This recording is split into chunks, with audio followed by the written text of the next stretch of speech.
The Masque of the Red Death by Edgar Allan Poe.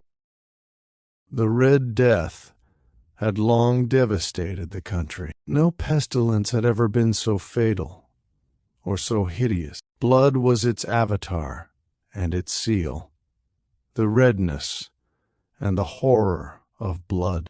There were sharp pains and sudden dizziness, and then profuse bleeding at the pores. With dissolution, the scarlet stains upon the body, and especially upon the face of the victim, were the pest ban which shut him out from the aid and from the sympathy of his fellow men. And the whole seizure, progress and termination of the disease were the incidents of half an hour. But the Prince Prospero was happy and dauntless and sagacious. When his dominions were half depopulated, he summoned to his presence 1,000 hale and light-hearted friends from among the knights and dames of his court, and with these retired to the deep seclusion of one of his castellated abbeys. This was an extensive and magnificent structure, the creation of the prince's own eccentric yet august taste. A strong and lofty wall girdled it in. This wall had gates of iron. The courtiers, having entered, brought furnaces and massy hammers, and welded the bolts. They resolved to leave means neither of ingress or egress to the sudden impulses of despair or of frenzy from within. The abbey was amply provisioned. With such precautions, the courtiers might bid defiance to contagion. The external world could take care of itself. In the meantime, it was folly to grieve or to think. The prince had provided all the appliances of pleasure. There were buffoons, there were improvisatori, there were ballet dancers, there were musicians, there was beauty, there was wine. All these in security were within. Without was the Red Death. It was toward the close of the 5th or 6th month of his seclusion, and while the pestilence raged most furiously abroad, that the Prince Prospero entertained his 1,000 friends at a masked ball of the most unusual magnificence. It was a voluptuous scene, that masquerade.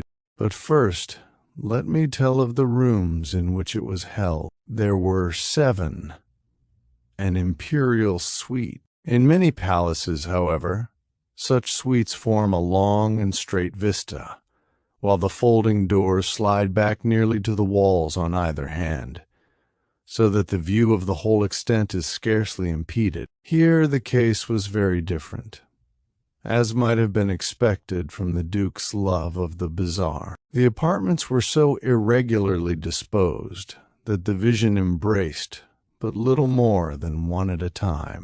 There was a sharp turn at every 20 or 30 yards, and at each turn a novel effect. To the right and left, in the middle of each wall, a tall and narrow Gothic window looked out upon a closed corridor, which pursued the windings of the suite. These windows were of stained glass, whose color varied in accordance with the prevailing hue of the decorations of the chamber into which it opened. That at the eastern extremity was hung, for example, in blue, and vividly blue were its windows. The second chamber was purple in its ornaments and tapestries, and here the panes were purple. The third was green throughout, and so were the casements. The fourth was furnished and lighted with orange, the fifth with white, the sixth with violet. The 7th apartment was closely shrouded in black velvet tapestries that hung all over the ceiling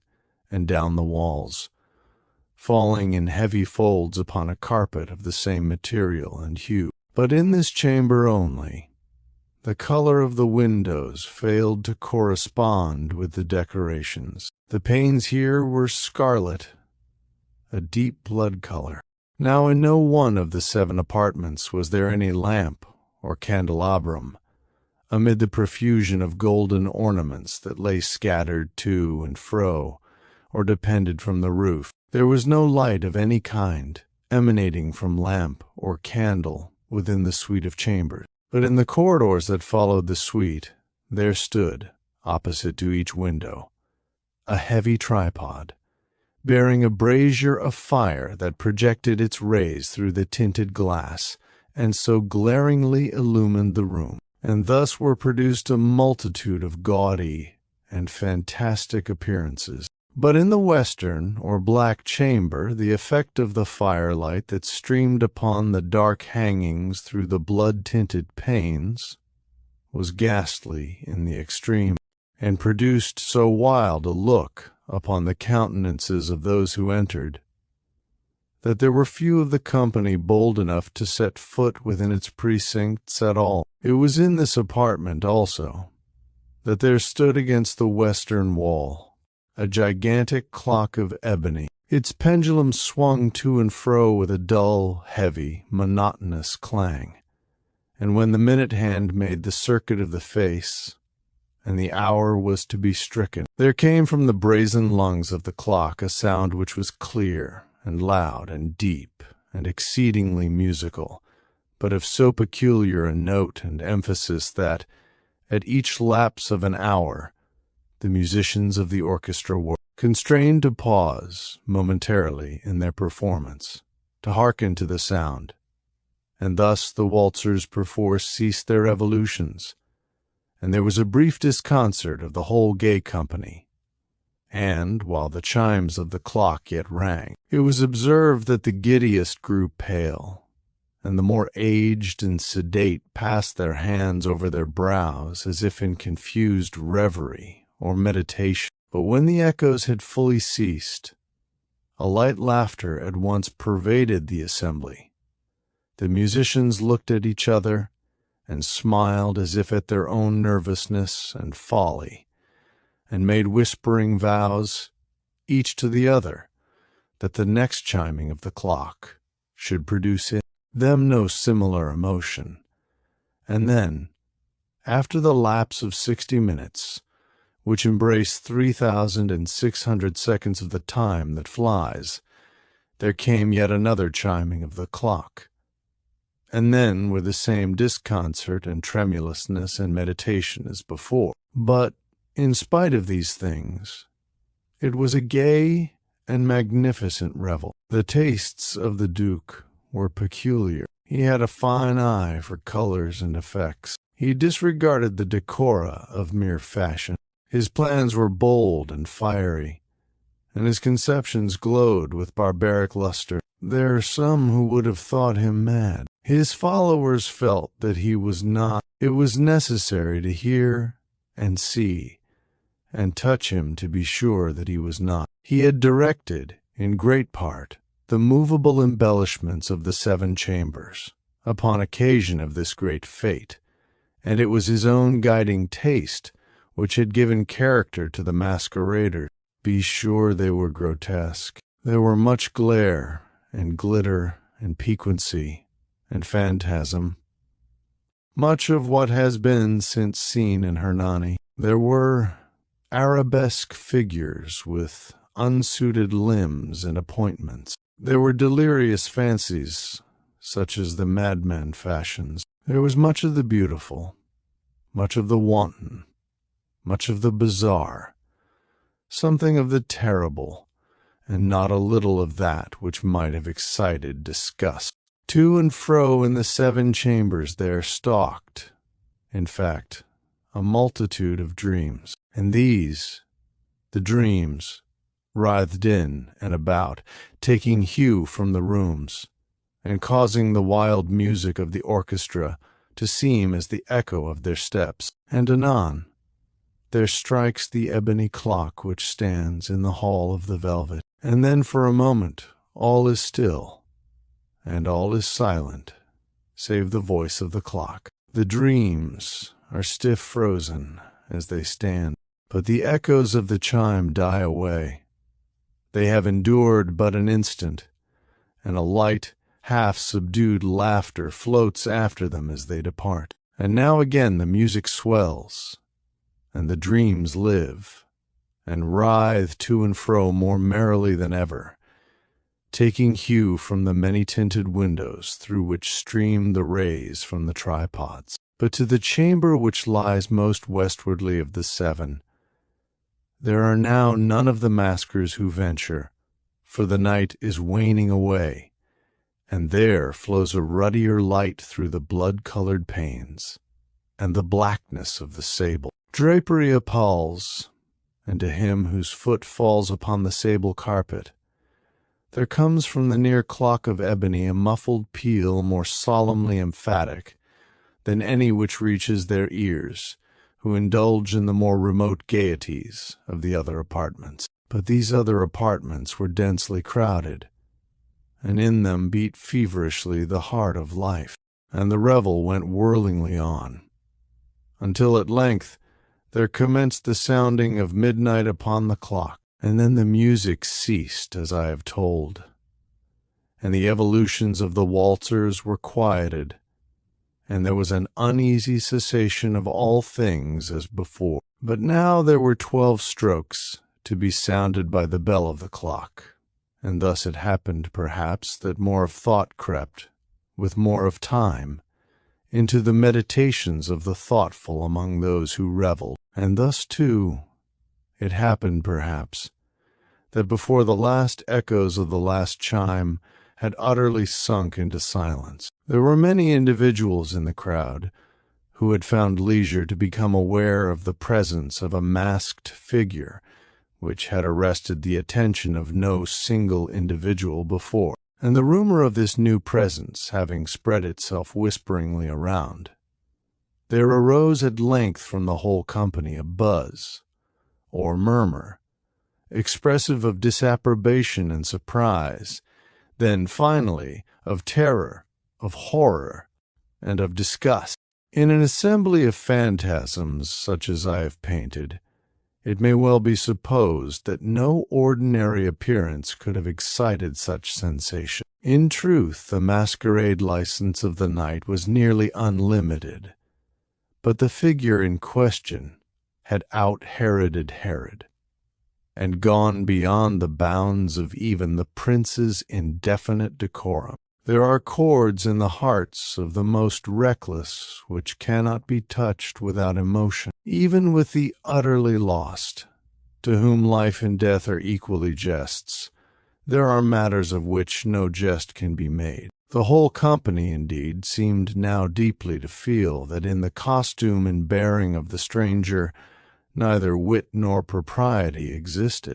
The figure was tall and gaunt, and shrouded from head to foot in the habiliments of the grave. The mask which concealed the visage was made so nearly to resemble the countenance of a stiffened corpse that the closest scrutiny must have had difficulty in detecting the cheat. And yet all this might have been endured, if not approved, by the mad revellers around. But the mummer had gone so far as to assume the type of the Red Death. His vesture was dabbled in blood, and his broad brow, with all the features of the face, was besprinkled with the scarlet horror.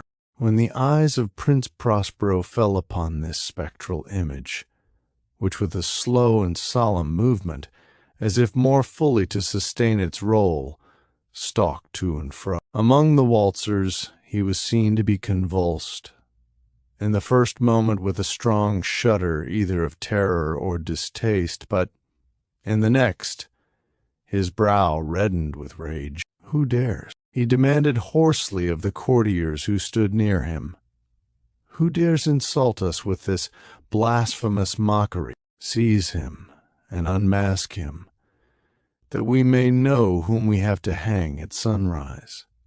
From the battlements, it was in the eastern or blue chamber, in which stood the Prince Prospero, as he uttered these words. They rang throughout the 7 rooms loudly and clearly, for the prince was a bold and robust man, and the music had become hushed at the waving of his hand. It was in the blue room where stood the prince, with a group of pale courtiers by his side. At first, as he spoke, there was a slight rushing movement of this group in the direction of the intruder, who at the moment was also near at hand, and now, with deliberate and stately step, made closer approach to the speaker. But from a certain nameless awe with which the mad assumptions of the mummer had inspired the whole party, there were found none who put forth hand to seize him, so that unimpeded he passed within a yard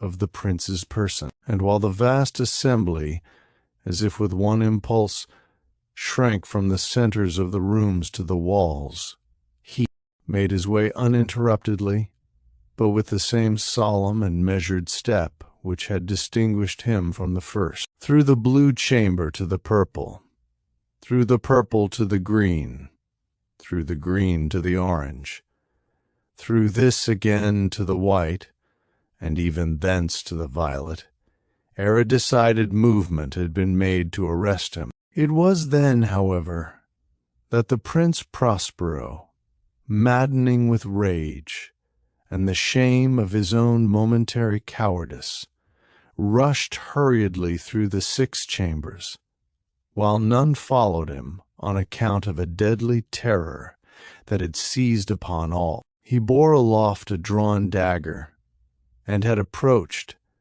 in rapid impetuosity, to within 3 or 4 feet of the retreating figure, when the latter, having attained the extremity of the velvet apartment, turned suddenly and confronted his pursuer. There was a sharp cry, and the dagger dropped gleaming upon the sable carpet, upon which, instantly afterwards, fell prostrate in death the Prince Prospero. Then, summoning the wild courage of despair, a throng of the revelers at once threw themselves into the black apartment, and, seizing the mummer, whose tall figure stood erect and motionless within the shadow of the ebony clock, gasped in unutterable horror at finding the grave cerements and corpse-like mask, which they handled with so violent a rudeness, untenanted by any tangible form. And now was acknowledged the presence of the Red Death. He had come like a thief in the night, and one by one dropped the revelers in the blood-bedewed halls of their revel, and died each in the despairing posture of his fall. And the life of the ebony clock went out with that of the last of the gay, and the flames of the tripods expired, and darkness and decay and the Red Death held illimitable dominion over all.